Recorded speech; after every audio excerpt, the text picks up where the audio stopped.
If you are over 60 and you believe that walking is the best exercise you can do for your body, I need you to pause for just a moment and really hear what comes next. Because what you are about to learn might completely change how you think about your strength, your balance, your energy, and honestly, how many quality years you have ahead of you. For decades, the message directed at older adults has been consistent and straightforward. Walk. Walk every day. Walk for your heart. Walk for your joints. Walk for your mental health. And none of that is wrong. Walking is genuinely good for you. But the research that has been accumulating in recent years is pointing to something that most seniors are not hearing in their doctor's office or reading in the pamphlets handed out at health clinics.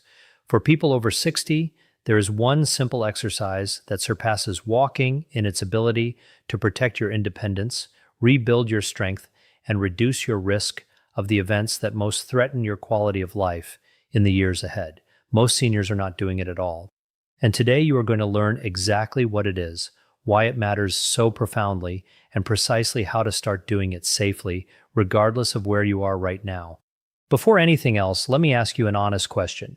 Do you ever feel like no matter how consistently you walk, your legs still feel weaker than you want them to? Your balance still has moments where it does not feel completely reliable? Your stamina is not matching what you think it should be for someone as active as you try to be? You are not alone, and the explanation is not that you are not trying hard enough. The explanation is that walking, as beneficial as it is a forward motion activity that primarily recruits the same limited group of muscles in the same limited way every time you do it. It does very little to address the single most significant physical change that happens in the human body after age 60. That change is called sarcopenia, the age-related progressive loss of muscle mass and strength that accelerates dramatically after 60 if it is not directly countered. After this age, the average person loses between 1 and 2% of their muscle mass every year without deliberate intervention. By 75, that can represent a 30% reduction in the total muscle available to keep you stable, mobile, and capable of the movements that daily independent life requires. And here is what makes muscle loss more serious than most people are told. Muscle is not simply about physical appearance or athletic capacity. Muscle is life. Muscle protects your joints by absorbing the forces that would otherwise travel directly into cartilage and bone.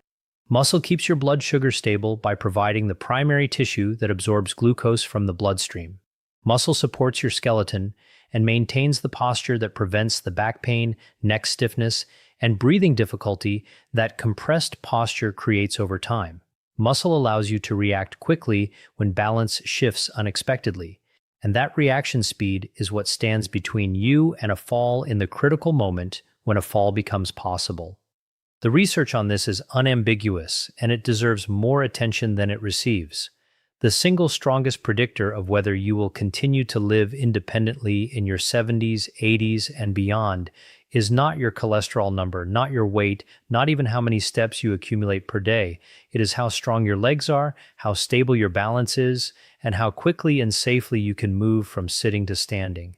That specific movement, sit to stand, has been validated across multiple large studies as one of the most accurate reflections of biological age available without laboratory testing.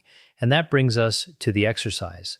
The movement that beats walking for people over 60 is the chair squat, standing up from a chair and sitting back down, done deliberately, done slowly, and done with the specific technique that transforms it from a casual daily movement into one of the most powerful exercises available to the aging body. If your first reaction is that it sounds too simple to make a real difference, stay with this for a moment, because simple is not the same as easy, and accessible is not the same as ineffective. The chair squat activates the largest muscle groups in your entire body. Your quadriceps, the muscles across the front of your thighs, your glutes, the muscles of your hips and buttocks, your hamstrings, your core, your lower back stabilizers. All of these engage simultaneously when you rise from a seated position against gravity.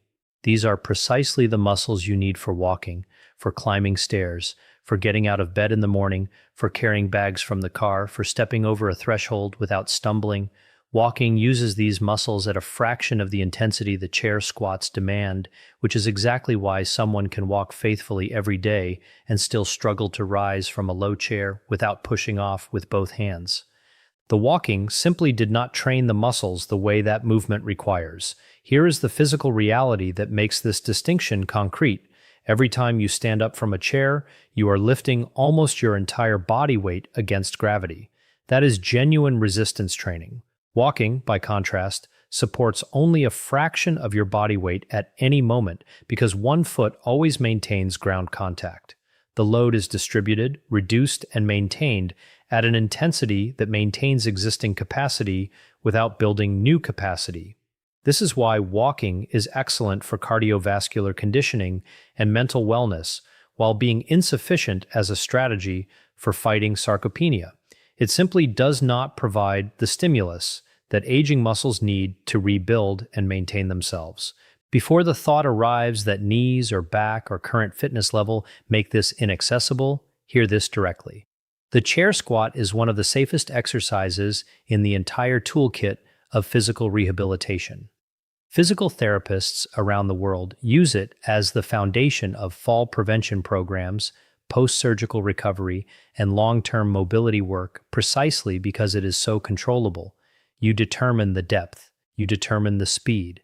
The chair is behind you throughout the entire movement as a constant safety net. If anything feels uncertain, you simply sit back down. The exercise meets your body exactly where it is today and adapts as your body changes. The technique matters, so here it is precisely. Sit on the edge of a sturdy chair with both feet flat on the floor, approximately shoulder width apart. Your chest stays tall. Your shoulders stay relaxed. Your eyes look forward, not down at your feet. Lean forward very slightly from your hips, not from your waist, and press through your heels as you slowly stand. Do not rush. At the top, stand fully upright without locking your knees completely. Then gently bend from your hips and knees and lower yourself back down with control until you just touch the chair seat. That controlled lowering is where a significant portion of the muscle work happens. In the beginning, resting your hands lightly on the chair arms for support is completely appropriate. As your strength develops over weeks of practice, progress toward crossing your arms over your chest to remove that support. Each progression tells your muscles that more is required of them, and your muscles respond to that message by rebuilding. Drop a comment right now and tell me your age and whether you currently include any strength-based movement in your routine or whether walking has been your primary activity. Every comment gets read, and your answers genuinely shape what gets covered in future discussions. Now, the research that makes this movement even more compelling. Studies examining functional fitness in older adults have confirmed that the number of sit-to-stand repetitions a person can complete in 30 seconds is one of the most accurate predictors of all-cause mortality risk, fall risk, and long-term independence available through a simple physical test. Not a blood panel, not an imaging study, a movement test that mirrors exactly what the chair squat trains. The implication is direct and meaningful. Improving your performance of this specific movement pattern does not simply make you better at getting up from chairs. It directly addresses the functional capacity that determines how the rest of your life unfolds in terms of health and independence. The benefits extend considerably beyond the legs. When you perform chair squats regularly, your heart works harder during each repetition than it does during a moderate walk. Your circulation improves, your oxygen delivery increases, your metabolism becomes more efficient. This produces better endurance, better daily energy levels, and genuine cardiovascular conditioning layered on top of the muscular benefits. There is also a biochemical dimension to this that is worth understanding because it represents one of the more exciting areas in current exercise science. When you challenge your muscles at the intensity that chair squats create, your body releases compounds called myokines. These function as signaling molecules that travel through the bloodstream from the working muscles to other tissues and organs.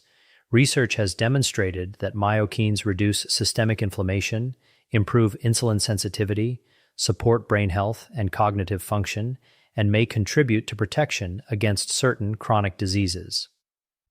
Walking produces a modest myokine response. Resistance-based movement like chair squats produces a substantially stronger one. You are not simply exercising your legs, you are activating a whole body chemical response that promotes healthier aging at the cellular level.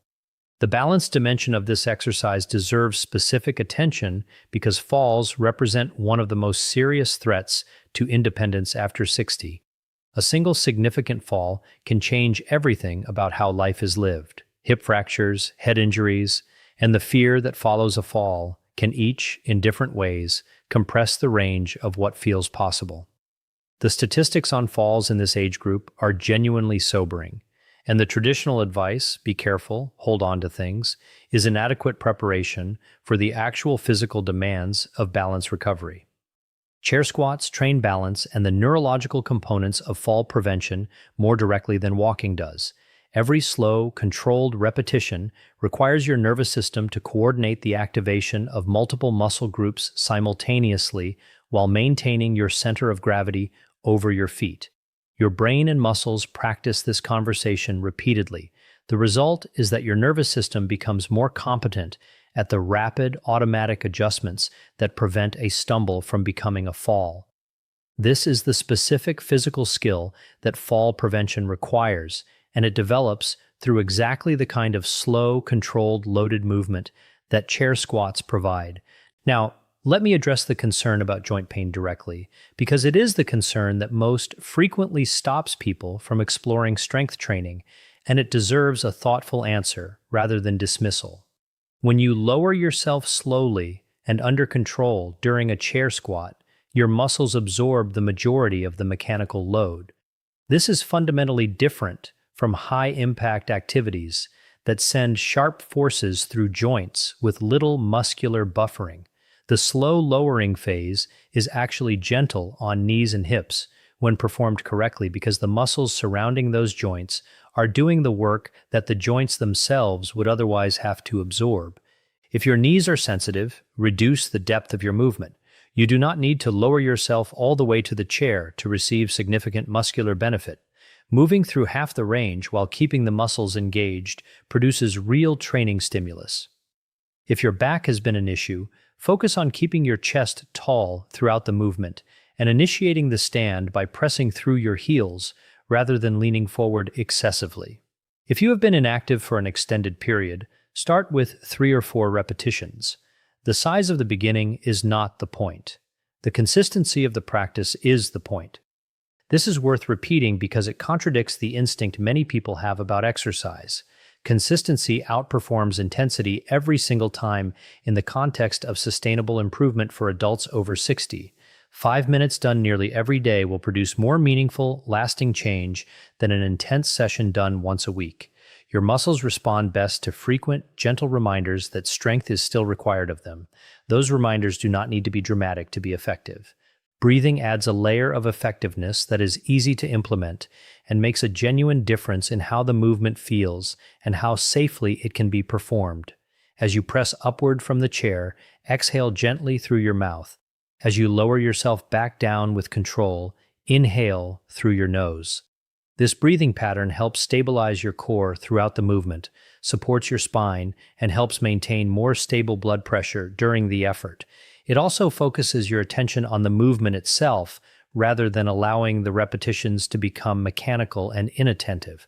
On the subject of building this into your actual life rather than treating it as something separate you need to remember to do, the most effective integration strategies are the ones that attach the exercise to something you already do reliably before breakfast, while waiting for the kettle to boil during the first commercial break of an evening program, after your morning walk before you sit back down. When exercise attaches to an existing anchor in your routine rather than requiring its own dedicated scheduling decision, it transitions from something you have to remember into something that simply happens.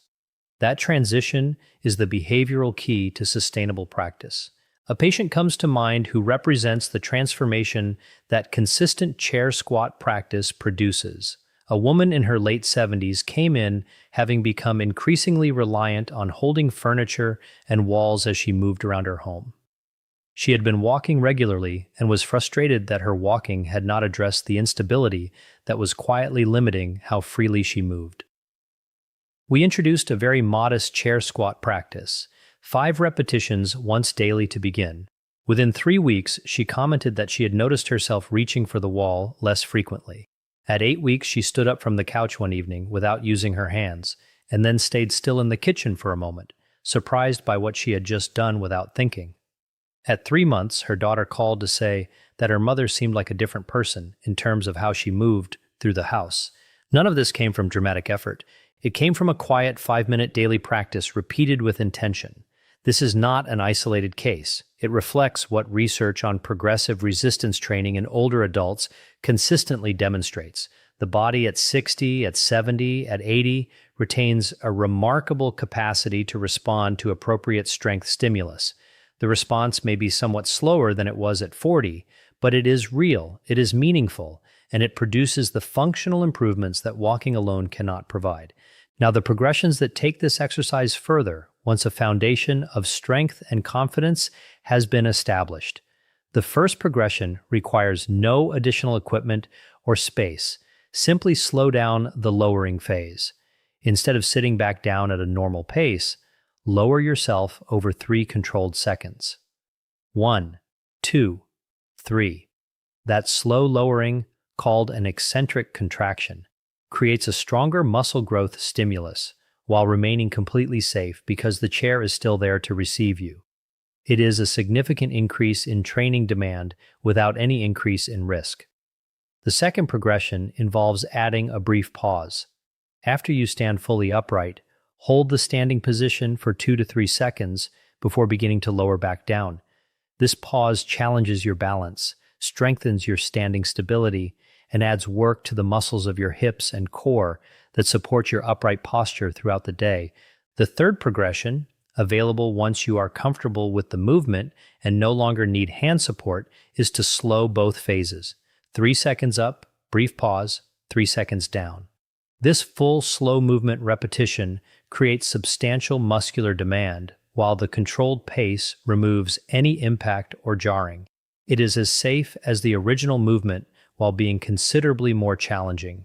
Walking fits beautifully alongside this practice when it is understood correctly. Walking nourishes your cardiovascular system, your circulation, your mental health, and your social connectedness when done with others. Chair squats nourish your muscles, your bones, your balance, and your ability to perform the specific functional movements that independent daily life demands.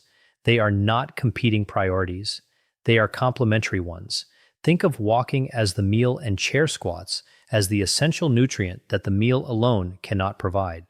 The addition of chair squats to an existing walking routine typically produces noticeable changes in how the walking itself feels. Your steps become more powerful. Your posture while walking improves. Your endurance on longer walks increases. The muscle base supporting each step is stronger, which means the step demands less relative effort from your cardiovascular system. The two practices enhance each other when combined, which is why the recommendation is not to walk less, but to add the strength practice that walking alone cannot replicate.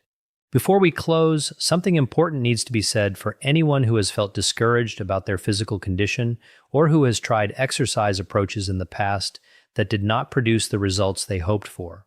You are not broken. You are not beyond the point where improvement is possible. The biology of muscle adaptation is not age-limited in the way that cultural messaging about aging often implies.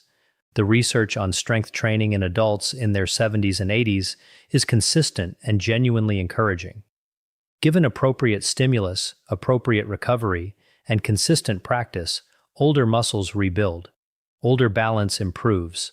Older bodies become meaningfully more capable, not overnight and not dramatically in the first week, but progressively and sustainably when the right movement is applied with the right consistency.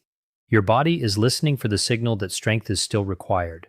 Chair squats deliver that signal in the most direct, most practical, and most functional way available, without equipment, without gym access, and without prior fitness experience. Every repetition you complete is a message to your muscles, your nervous system, and your brain that capable, stable, independent movement is still the expectation. And your body, given that message consistently, will work to meet it. Tell me in the comments, what is the one physical limitation or concern that feels most significant to you right now? Knee pain, balance uncertainty, fatigue, weakness in a specific area? Your answer helps build future discussions around what actually matters to this community. And if today's information has shifted something in how you think about your own movement and your own potential, share this with someone in your life who is over 60 and still walking without knowing about the one exercise that could change the rest of their story. 5 repetitions today, that is where it begins. Just 5. Slow, controlled, intentional. Standing up from a chair and sitting back down as an act of deliberate investment in everything the rest of your life can be.